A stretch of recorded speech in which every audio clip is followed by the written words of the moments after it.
JPG Eklavya academy YouTube channel में आप सभी का हार्दिक स्वागत है मेरे प्यारे एकलव्यों। आज है 22 अगस्त 2020 और जीएसजी के एमसीक्यू सीरीज। हालांकि सुबह मैंने आप लोगों से वादा किया था कि 3 बजे हम लोग लाइव क्लास में इसका डिस्कशन करेंगे, लेकिन टेक्निकल इशू की वजह से इसे कंप्लीट नहीं किया जा सकता था। कोई बात नहीं, इसकी रिकॉर्डेड वीडियो आप तक मैं भेज रहा हूं। मुझे आशा नहीं, उम्मीद नहीं, बल्कि पूरा विश्वास है कि ये सेशन आपकी आगामी परीक्षाओं के लिए बेहद महत्वपूर्ण साबित होगा। आप किसी भी परीक्षा की तैयारी कर रहे हैं जिसमें जीएस, जीके या फिर करंट अफेयर के क्वेश्चन पूछे जाते हैं, उसके लिए यह सेशन बेहद उपयोगी साबित होगा। शुरू करते हैं आज का ये पहला क्वेश्चन। निम्नलिखित में से कौन सा नीति निर्देशक तत्व है? ऑप्शन फर्स्ट समान नागरिक संहिता, ऑप्शन सेकंड प्रेस की स्वतंत्रता, ऑप्शन थर्ड धर्म की स्वतंत्रता या फोर्थ विधि के समक्ष समानता। सबसे पहले आपको बता दूं, नीति निर्देशक तत्व है क्या, जिसको इंग्लिश में हम लोग डीपीएसपी कहते हैं, यानी directive principle of state policy. और नीति निर्देशक तत्व साधारण शब्दों में यूं समझ लीजिए कि हमारी देश की गवर्नमेंट का अपने देश के लोगों के प्रति जो मॉरल ड्यूटी है, जो कर्तव्य है, वही नीति निर्देशक तत्व है।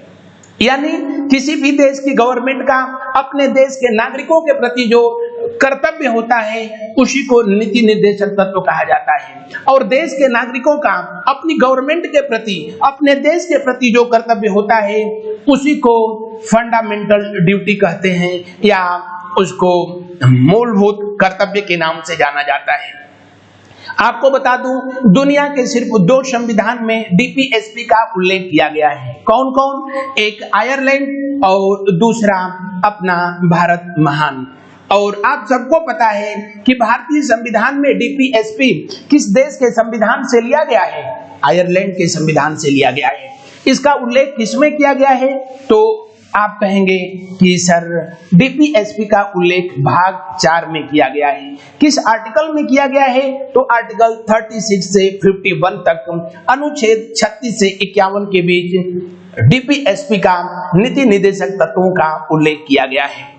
और दिए गए क्वेश्चन के अनुसार आपको बता दें कि समान नागरिक संहिता यानी यूनिफॉर्म सिविल कोड, जो कि एक डीपीएसपी है, उसके अलावा प्रेस की स्वतंत्रता, धर्म की स्वतंत्रता या विधि के समक्ष समानता, ये सब के सब क्या है? फंडामेंटल राइट है, मूलभूत अधिकार है। दिए गए क्वेश्चन के अनुसार कौन सा ऑप्शन सही है? फर्स्ट ऑप्शन सही है। डीपीएसपी के संदर्भ में एक और कथन जो सबसे ज्यादा परीक्षाओं में पूछा जाता है, खास करके जब आप उत्तर प्रदेश एसआई या फिर दिल्ली पुलिस के लिए अगर पेपर देने जा रहे हैं, तो आप पॉलिटी सब्जेक्ट पर, खास करके संविधान वाले मैटर पर अपनी विशेष पकड़ रखें। इससे सबसे ज्यादा क्वेश्चन पूछे जाते हैं। पिछले दिनों एक क्वेश्चन पूछा गया कि डीपीएसपी को डस्टबिन किसने कहा था? तो कृष्णमाचारी। कौन? टी कृष्णमाचारी के द्वारा डीपीएसपी को रद्दी की टोकरी बताया गया, इसे डस्टबिन बताया गया था। लेकिन अगर ये पूछे कि डीपीएसपी को भारतीय संविधान की आत्मा किसने कहा था, तो उस सवाल का जवाब होगा जी ऑस्टिन। क्या जवाब होगा? जी ऑस्टिन। जी ऑस्टिन के द्वारा डीपीएसपी को भारतीय संविधान की आत्मा कहा गया, जबकि भीमराव अंबेडकर ने इसे भारतीय संविधान की अनोखी विशेषता बताया है। और केटी शाह ने डीपीएसपी को एक ऐसा चेक बताया जो बैंक अपनी सुविधा के अनुसार अदा करता है। बहरहाल इस एक क्वेश्चन से आपको इतने सारे सवालों के जवाब मिल गए हैं। अब हम बढ़ते हैं अगले सवाल की तरफ। बर्फ की विशिष्ट ऊष्मा कितनी होती है? उससे पहले हम लोग चर्चा कर लें, समझ लें कि विशिष्ट ऊष्मा क्या होती है। तो किसी भी पदार्थ के 1 ग्राम द्रव्यमान का तापमान 1 डिग्री सेंटीग्रेड बढ़ाने के लिए जितनी ऊर्जा की आवश्यकता होती है, जितनी ऊष्मा की आवश्यकता होती है, उसी को विशिष्ट ऊष्मा कहते हैं। फिर से सुने, किसी भी पदार्थ के 1 ग्राम द्रव्यमान का तापमान 1 डिग्री सेंटीग्रेड बढ़ाने के लिए जितनी ऊष्मा चाहिए वो विशिष्ट ऊष्मा है। और आपको बता दें कि सबसे अधिक विशिष्ट ऊष्मा किसकी होती है? तो गैस की, उसके बाद द्रव की, और सबसे कम किसकी होती है? ठोस की। आप जानते हैं सामान्य रूप से द्रव की ये तीन अवस्थाएं ठोस, द्रव, गैस हैं और उसमें सबसे अधिक विशिष्ट ऊष्मा गैसों की होती है। पर्टिकुलर कोई एक गैस की बात किया जाए तो हाइड्रोजन की विशिष्ट ऊष्मा सबसे अधिक होती है। लिक्विड में सबसे अधिक किसकी होती है? पानी की। और कितनी होती है? 1 किलो कैलोरी प्रति ग्राम डिग्री सेंटीग्रेड। कितनी होती है? 1 कैलोरी ग्राम प्रति डिग्री सेंटीग्रेड। यानी दिए गए क्वेश्चन का कौन सा ऑप्शन सही है? सी ऑप्शन सही है। अगर बर्फ का पूछा जाता कि विशिष्ट ऊष्मा कितना है तो शुद्ध जल के विशिष्ट ऊष्मा से ठीक आधी होती है, तो उस कंडीशन में बर्फ का पूछा जाता तो बी ऑप्शन सही होता। लेकिन यहाँ पूछा क्या जा रहा है? पानी की विशिष्ट ऊष्मा कितनी होती है? 1 होती है। बर्फ की कितनी होती है? तो 0.5 होती है। क्वेश्चन के अनुसार कौन सा ऑप्शन सही है? क्वेश्चन के अनुसार जो है कौन सा ऑप्शन सही है? बी ऑप्शन सही है। बर्फ की विशिष्ट ऊष्मा 0.5 कैलोरी प्रति ग्राम डिग्री सेल्सियस होती है। बढ़ते हैं हम लोग अगले क्वेश्चन की तरफ। अगला सवाल देखेंगे, आशा धातु किसे कहते हैं? Option first uranium, option second lead, option third thorium, option fourth plutonium. आशा धातु जिसे एलो केक के नाम से जाना जाता है और आप समझ गए होंगे कि मैं बात कर रहा हूं यूरेनियम की। यूरेनियम जिसकी 1789 में खोज किया था, जिस वैज्ञानिक ने, उनका नाम था क्लापरेट। क्या नाम था? क्लापरेट। और जिनके द्वारा इसकी खोज की गई। यूरेनियम के नाम पर ही हमारे सौरमंडल में एक ग्रह का नाम जो है यूरेनस रखा गया, जिसको हम लोग हिंदी में अरुणवा कहते हैं, सॉरी अरुण कहते हैं। अरुण की नामकरण किसके नाम से किया गया है? यूरेनस का नामकरण किसके नाम से किया गया है? तो यूरेनियम के नाम से किया गया है। आपको बता दें यूरेनियम जो कि ग्रेनाइट चट्टानों से प्राप्त किया जाता है और सबसे अधिक पूछा जाता है। इसके 2 अयस्क हैं। अयस्क बोले तो और का मतलब क्या होता है? तो कोई भी धातु प्राकृतिक अवस्था में जिस कंडीशन में पाई जाती है, जिस रूप में पाई जाती है, उसी को अयस्क कहते हैं। और एक है पिच ब्लेंड और इसका जो दूसरा अयस्क है उसका नाम है कार्नोटाइट। क्या नाम है? कार्नोटाइट। सबसे ज्यादा इसमें जो क्वेश्चन पूछता है वो पिच ब्लेंड के संदर्भ में पूछता है। पिच ब्लेंड किसका अयस्क है?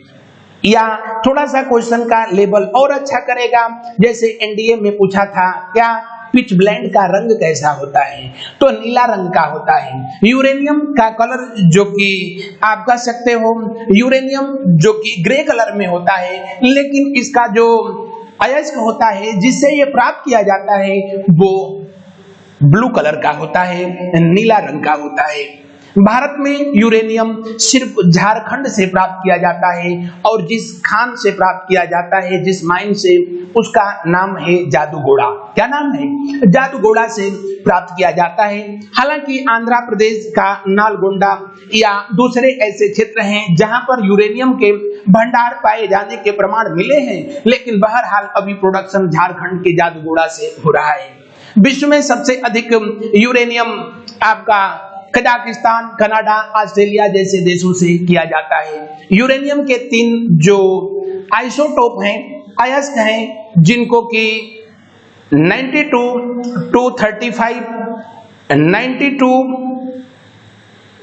238 या 92, 234 के नाम से जाना जाता है। इसके ये कुल 3 अयस्क हैं, सॉरी इसके 3 समस्थानिक हैं, आइसोटोप हैं। और इसमें सबसे अधिक जिसका इस्तेमाल किया जाता है, जिसका इस्तेमाल हम लोग न्यूक्लियर रिएक्टर में ईंधन के रूप में करते हैं, और वो है यूरेनियम 235। बहरहाल दिए गए क्वेश्चन का कौन सा ऑप्शन सही है? दिए हुए क्वेश्चन का फर्स्ट ऑप्शन सही है। अब बढ़ते हैं हम लोग क्वेश्चन नंबर 4 की तरफ। मैं प्रयास कर रहा हूं कि एक क्वेश्चन से आपको कम से कम 5 क्वेश्चन के जवाब जो है मिल जाए। अगला सवाल देखते हैं, किस आयु वर्ग के मतदाता डाक मत पत्रों से मतदान कर सकते हैं? जी हाँ, इलेक्शन कमीशन के द्वारा वर्ष 2020 में जनवरी के महीने में जो गाइडलाइन जारी किया गया था, उसके अनुसार जो भारत के सीनियर सिटीजन लोग हैं, आप कह सकते हैं कि सुपर सीनियर सिटीजन लोग हैं, जिनकी अवस्था जो है 80 वर्ष या उससे जो है ऊपर हो चुकी है, उनके लिए ये व्यवस्था दी गई इलेक्शन कमीशन के द्वारा, और उनको ये सुविधा दी गई कि वो घर से ही डाक पत्र का प्रयोग करके और मतदान कर सकते हैं। दिए गए क्वेश्चन का कौन सा ऑप्शन सही है, तो दिए हुए क्वेश्चन का सी ऑप्शन सही है। भारत में चुनाव कराने के लिए जो संस्था जिम्मेदार होती है वो है इलेक्शन कमीशन चुनाव आयोग, जिसकी स्थापना 25 जनवरी 1950 को किया गया। इसीलिए भारत में प्रतिवर्ष 25 जनवरी को राष्ट्रीय मतदान दिवस के रूप में, राष्ट्रीय मतदाता दिवस के रूप में मनाया जाता है। और इलेक्शन कमीशन का हेडक्वार्टर कहां पर है? नई दिल्ली में है। इलेक्शन कमीशन जो कि भारत में लोकसभा, राज्यसभा, राष्ट्रपति, उपराष्ट्रपति, इनके अलावा विधानसभा और विधान परिषद के चुनाव कराने के लिए रिस्पॉन्सिबल होता है, जिम्मेदार होता है। बढ़ते हैं हम लोग अगले क्वेश्चन की तरफ, क्वेश्चन नंबर 5 की तरफ। भारत के राष्ट्रपति को उनके पद से हटाया जा सकता है। ऑप्शन फर्स्ट संसद के द्वारा, ऑप्शन सेकंड लोकसभा के द्वारा, ऑप्शन थर्ड भारत के प्रधानमंत्री के द्वारा, या फोर्थ भारत के मुख्य न्यायाधीश के द्वारा।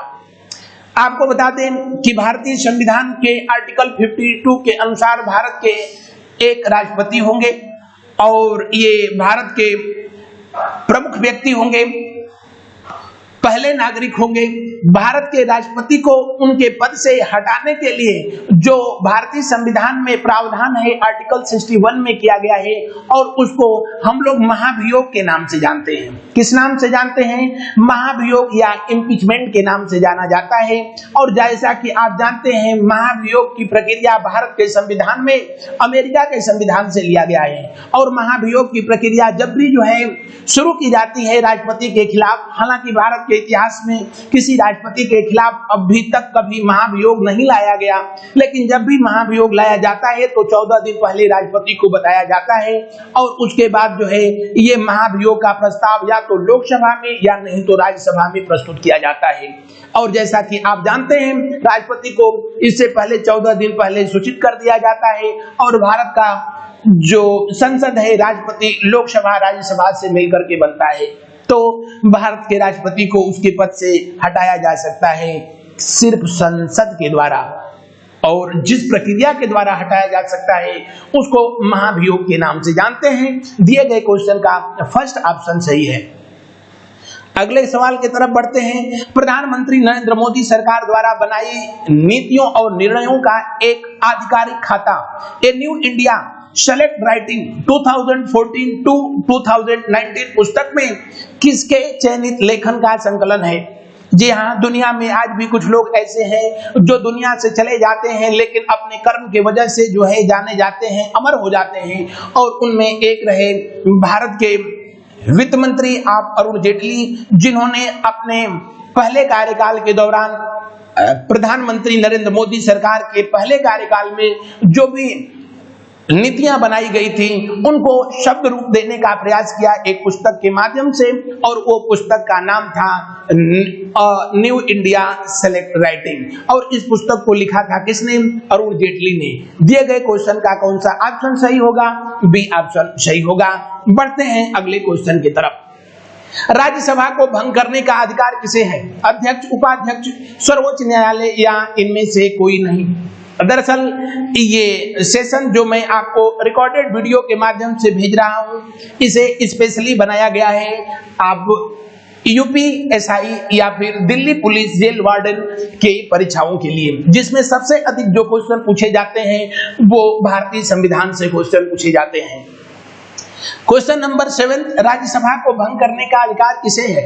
जैसा कि अभी मैंने बताया कि भारत की जो संसद है, भारत की संसद किससे मिलकर के बनी हुई है?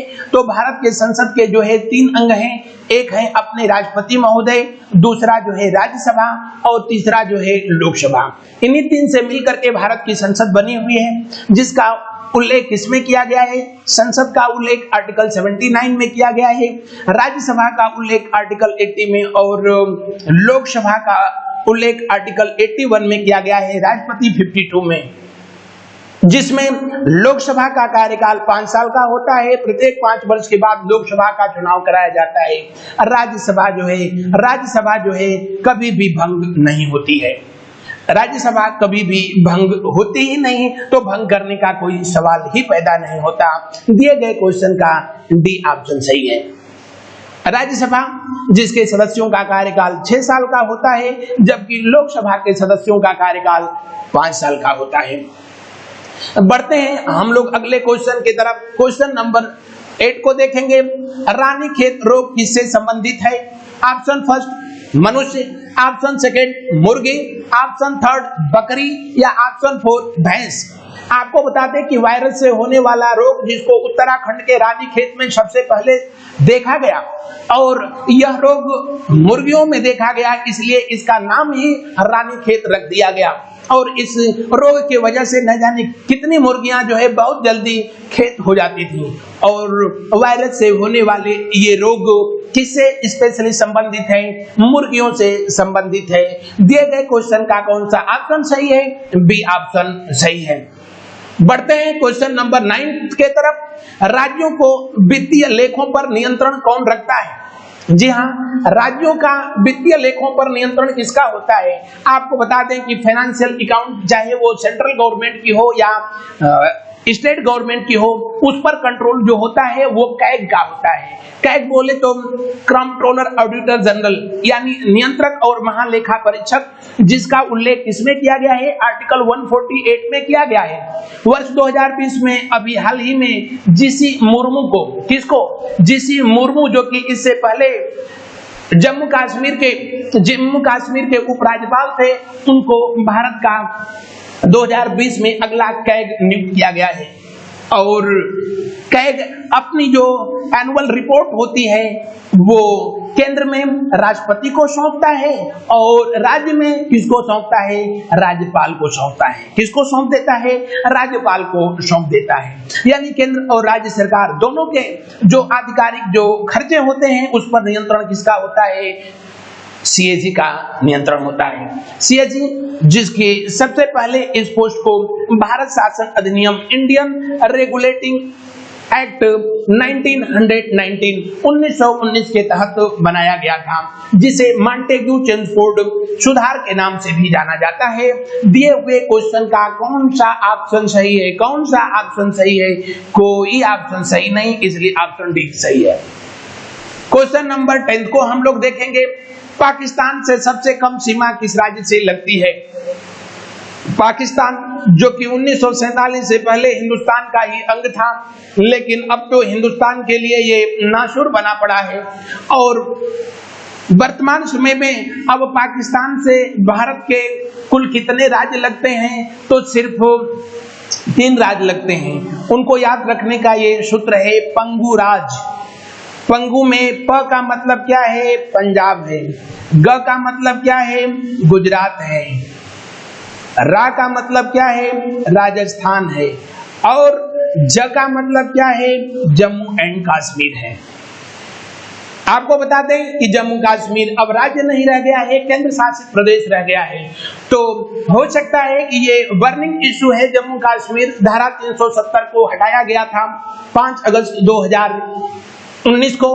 31 अगस्त 2019 को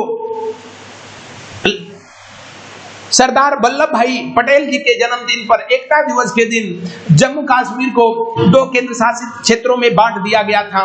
तब से अब जम्मू कश्मीर और लद्दाख के रूप में जाना जाता है। और अब भारत के 3 ही राज्य लगते हैं, ये बात हमेशा ध्यान रखना।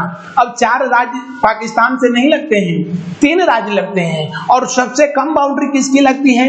पंजाब की 425 किलोमीटर लगती है।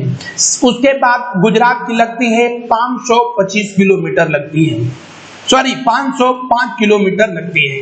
और उसके बाद जो है अगर किसी राज्य की बाउंड्री लगती है तो वो है अपना राजस्थान जिसकी बाउंड्री पाकिस्तान से 1170 किलोमीटर लगती है। कितनी लगती है राजस्थान की? 1170 किलोमीटर।